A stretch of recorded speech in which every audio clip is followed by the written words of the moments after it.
Kadapa highway వద్ద car ఢీకొని వ్యక్తికి తీవ్ర గాయాలు. శుక్రవారం మధ్యాహ్నం ఆలగడ్డ నుండి చిన్న కందుకూరు వెళ్తున్న 65 ఏళ్ల వ్యక్తిని కడప హైవే వద్ద అతివేగంగా వచ్చిన కారు ఢీకొని వెళ్లిపోయింది. వెంటనే అక్కడున్న తోటివారు అతన్ని రోడ్డు మీద నుండి తీసుకొచ్చి ఆసుపత్రికి తరలించారు. దయచేసి ప్రయాణం చేసేవారు అతివేగాన్ని తగ్గించి నిదానమే ప్రధానంగా వెళ్లాలని కోరుకుంటున్నాం.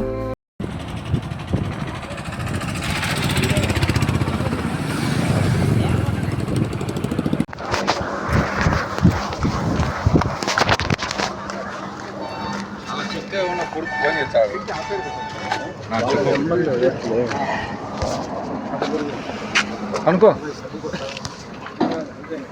అనుకో మీరు అనుకో అనుకో ఇవాళ అనుకో నువ్వు ఇవాళ